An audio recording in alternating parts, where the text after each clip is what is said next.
Welcome to Fly on the Wall podcast. I'm your host, Chris Sonkson, CEO and founder of Church Boom. Here you get to sit in on a live coaching session as I coach pastors through the ministry challenges we all face.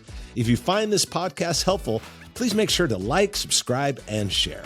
Hey, today we're talking with my friend Bill, and we're talking about bringing balance to your life as a leader and as a pastor. It is a great and transparent conversation. I think you're going to really enjoy this one today. I want to encourage you also, before we jump into it, check out churchboom.org. And if you've never checked out Church Boom University, make sure you do that.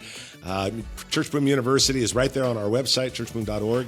But the university isn't a school. It's an ongoing training leadership. There's master classes for you to check out on building leaders in your church, building generosity in your church. There's books sent right to your home or office. There's exclusive webinars for you. You will love Church Boom University, and it's an ongoing learning platform. So make sure that you check that out. I think you'll absolutely love being a part of Church Boom University. But let's jump into today's coaching conversation. Let's jump into it, man. How can I serve you? And what questions do you have? What's on your mind? Yeah, so small church ministry is everything that I've always been about. I was saved in a church in 2000, a church of 150 or less. Ministry in churches of smaller than that, since I've led churches or served on staff at churches. And so my heart is for the small church pastor, for the bivocational pastor. When I was in Ohio, 5.5 of those 7 years, I was working full-time pastoring. And so my thought in coming into this is, as I've got a circle of friends who were small church pastors, were bivocational pastors, many of those who I was on that retreat with, they're bivocational. They burnt vacation time to go. So just wanted to kind of ask some questions that would help me, but also help them, that I could say, hey, check this out. I asked some questions for us. And so, so just maybe the first one for small church pastors, whoever considers themselves that, whatever their number is, what should be their primary focus?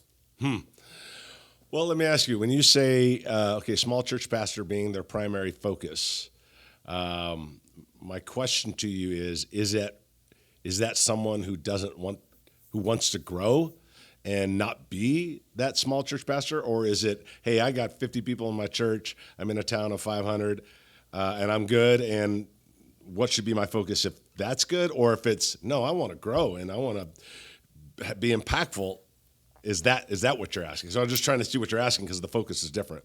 Yeah, absolutely. For me, I talk about church health, and bigger is not always healthier.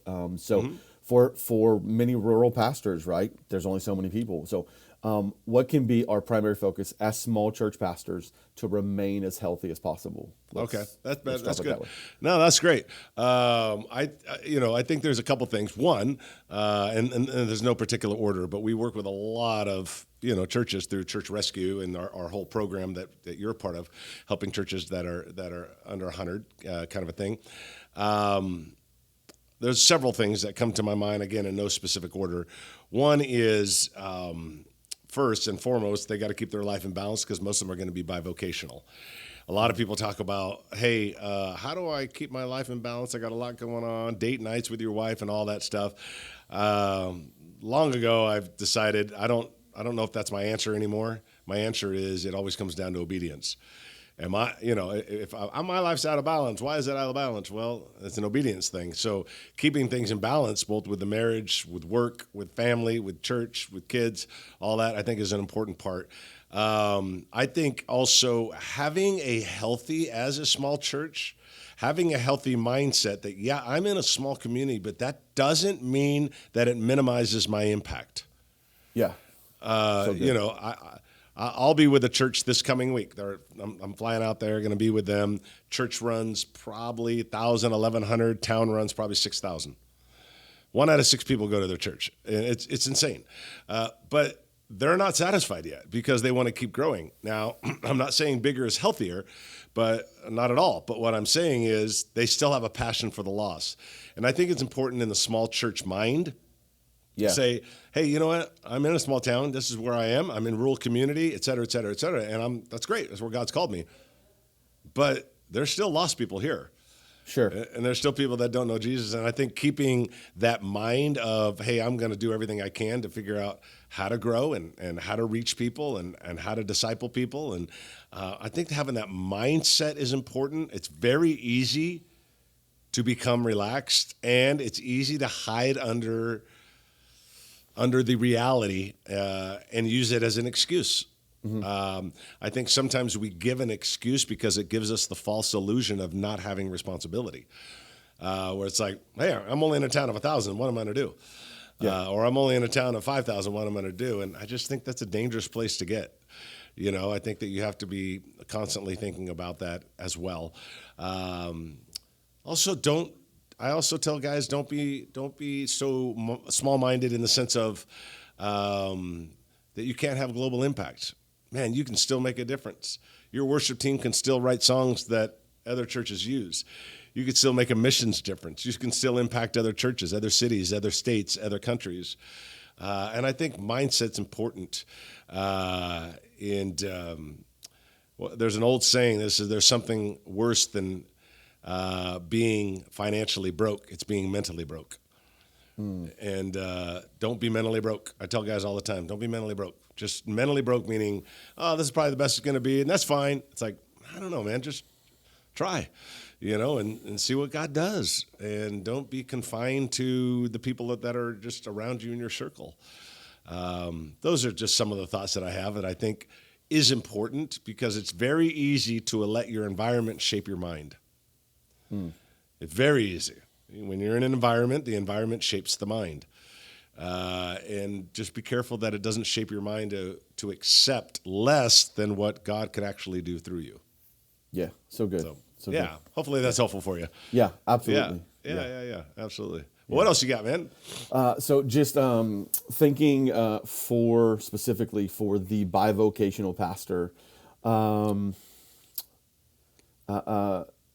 again, maybe mindset, but what are going to be some thoughts that they need to have when thinking about building a team to help them with ministry? Because I think first off, they have to have that mindset first that they can't be the only one doing everything, right? So once they move beyond that, what are some things that those pastors can consider to build a team? Yeah, no, that's great. 100% agree with you. It's very easy to get into the mindset of I do everything, and people can get that in the church. Like, hey, you get paid for it. We don't, kind of a thing, if you're not careful. But that's not what God's called us to do. Ephesians 4 says our job is to equip the saints for the work of the kingdom. Yeah. So that's our job. So we need to realize that we've got people that are in our city or our little towns, our little rural community, or in a smaller church, that God's called them to something more. I'm not saying he's called them to be a pastor. Maybe he has. I don't know. But he's called them to something more. And so I like your mindset of like, hey, we need to do something to be able to help these guys. Now, that flips over to what I think a lot of pastors struggle with, both at small and large churches or larger churches, is they don't have a clear pathway for developing people. And I'm a big fan of like, man, you got to help develop people. You've got to move people along in the, hey, I volunteered, now I'm growing as a leader. Man, that's helping me in my business at work, but it's also helping me at the church, and God's called me to more. I think that a lot of times, Bill, that we leave a lot of our leadership development, we lead it to chance. Like, hey, that guy's a good guy, put him in charge of the ushers. That guy's a good guy, put him in charge of the greeters. Versus, how are we developing these people? How are we making them go from a 4 to an 8? What are we doing? And you have to have clarity of that. So like on Church Boom University, that's a thing, that's a monthly subscription thing that people belong to through Church Boom, where they get books and resources and master classes and all sorts of great things. That's an ongoing learning platform. There's a thing called the leadership ladder we talk about in there, and the ability to say like, okay, how do you take people from church to volunteers to leaders? Then you take into what we call leadership circles, where you bring them into a group of 5 and you go through a book together and you're just developing them. And then even the top level of leadership apprenticing, finding someone that you can apprentice to a higher level, typically 1 to 2 people per year. But that's all in leadership. It's called the leadership ladder in our Church Boom University. But I'm telling you, man, churches, even churches 400, 500, 600, 700, I look and I'm like, they don't have no clear path for developing people.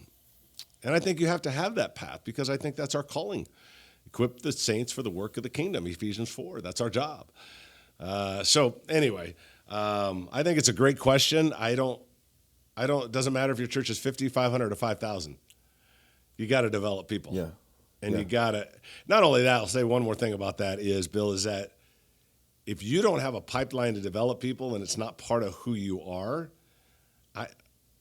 I think that less higher level people will be coming to your church. Okay. Yeah. One, I think God sends higher level people to a place where they can be utilized. I mean, think about that. Are they going to be utilized? Well, we don't have a system to utilize them. That's why they're not coming. And secondly, just in general, if I'm there, if I'm a high level guy, own 6 businesses, and I start going to your church, I got to be wondering, like, how do I fit into this? How am I going to be better? How am I going to grow? Where does God want me to go? I'm a high level leader. I own these big businesses and I'm worth all this money, but how am I going to work that out in the church? And I think we have to have that. I think you don't attract what you want, you attract what you are. Mm-hmm. And if you're not raising up leaders, that's what you're going to attract. If you're raising up leaders, that's what you're going to attract. And I think it's an important part. So, yeah. Heard so much this Replenish weekend about being a conduit and not a container, because once that container is full, then it's fulfilled its purpose and it can't go anymore. But being that conduit and just letting things continually run through. So, man, that was one of my takeaways from this week at Replenish. It was awesome. That's awesome. That's so awesome. Yeah. What else you got? Yeah. Obviously, thinking about small church pastors, thinking about bivocational pastors. One of the things that I run into and I hear from them a lot is the struggle to take time off, the struggle to get away from a Sunday. Oftentimes I have a good enough relationship with these pastors that I can say, what do you think it's going to fall apart if you do? Yeah. And for some of them, that's kind of a hard thing for them to answer. But what do you recommend are some boundaries, protections that small church pastors, bivocational pastors, which probably any pastor should be doing to guard their calendar, guard their time off and those things? Yeah, no, that's great. I think at the root of it are a couple things. One, at the root of it is what you just said. Things are going to fall apart if I'm not there. Okay, let's talk about that. So if there was a guy sitting here, Eric, I'd say, Eric, why do you think it's going to fall apart? Let's get into that. Is there a God issue, a trust issue, or I should say, is there an issue of you haven't spent time to raise people up? You haven't developed people. Is that a bigger issue altogether? Because if everything rises and falls on you, that's a major problem. One thing that I always share with pastors is that a leader's strength is found more in their absence than in their presence. It's when they're not around. Wow, so good.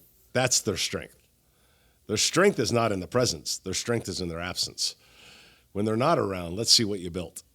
When they're not around, let's see the level of leaders that you took up to 8, 9, or 10 or whatever. So a leader's strength is found way more in their absence than in their presence. It'll show who they really are and what's really happening. So that's an important part, I think, as well, because at the root of it is, do I trust God? Do I have this sort of, it's all got to fall on me?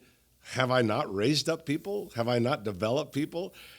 And I think the confusion is, it all relies on me. And there's, I think, this sort of Superman mentality that could come with it. Like, hey, it all rises and falls on me. They don't say it like that, but maybe they feel that. Yeah. And once you tell them, like, buddy, that's actually just an enormous sign of weakness, because your strength is found in your absence.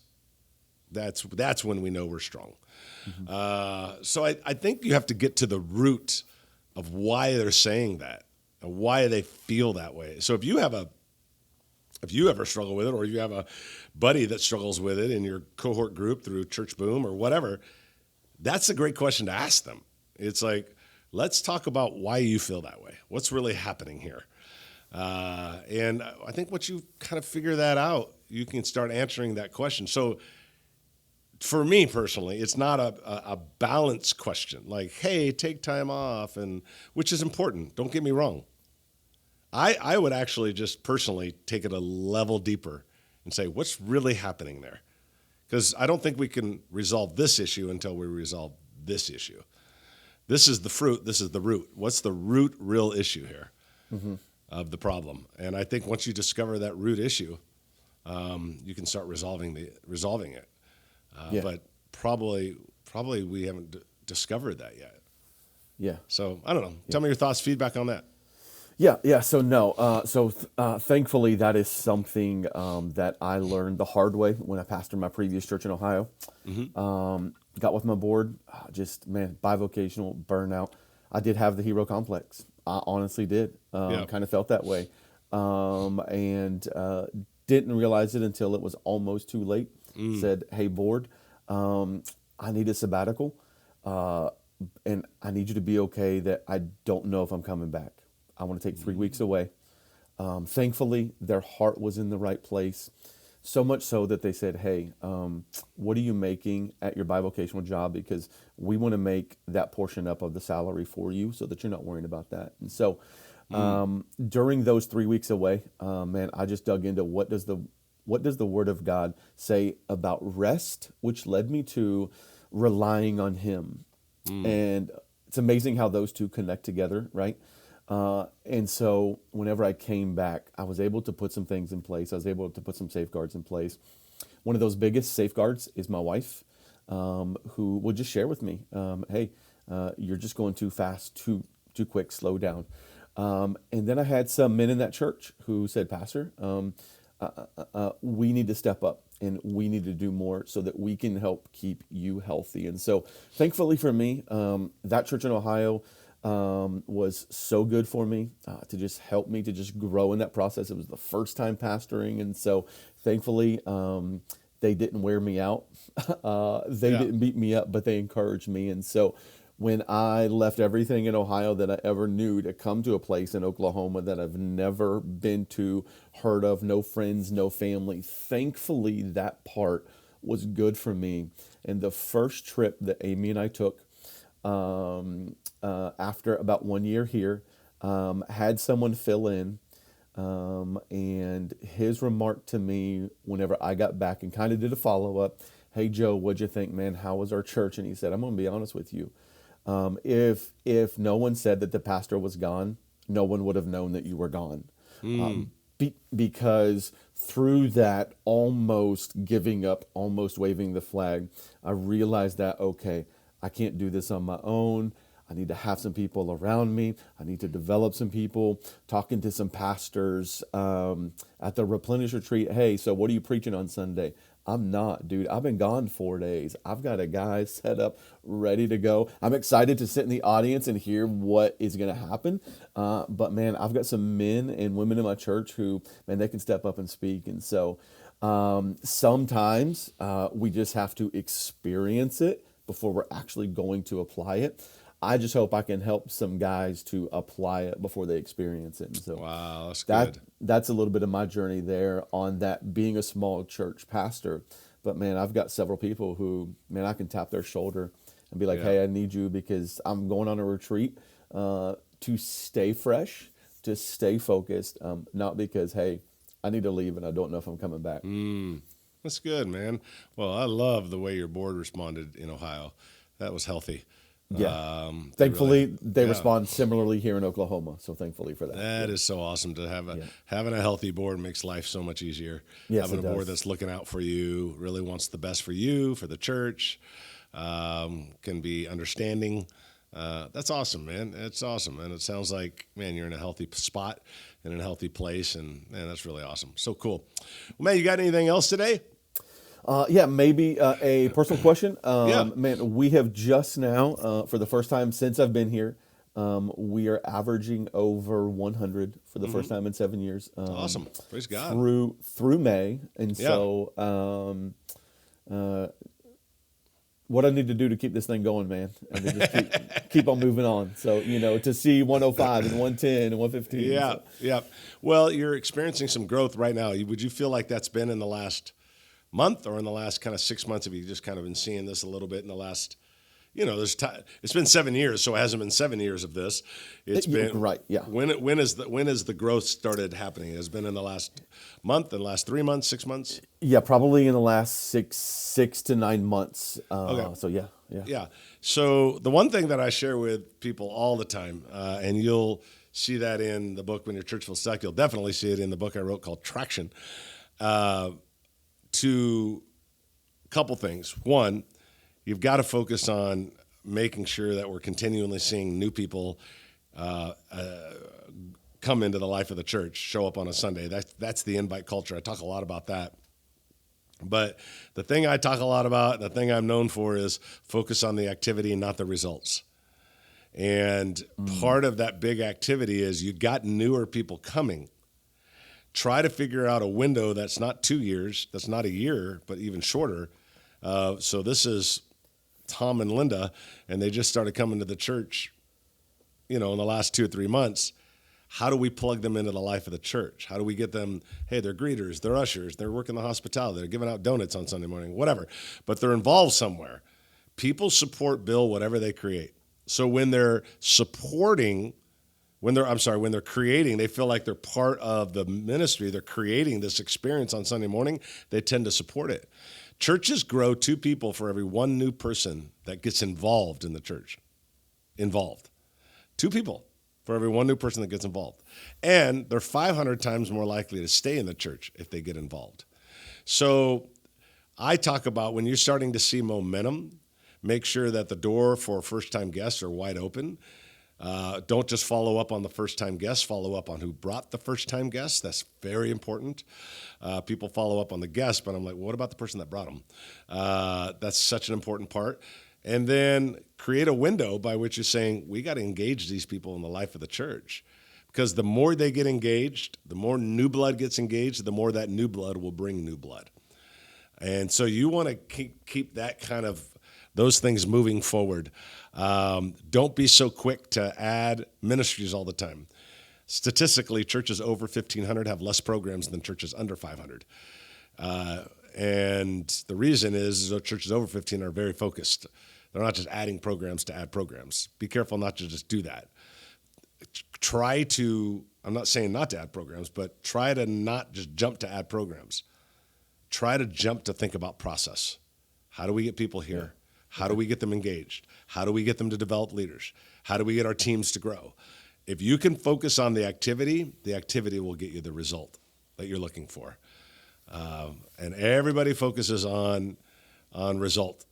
I can see you just by lifting up your arms that you work out.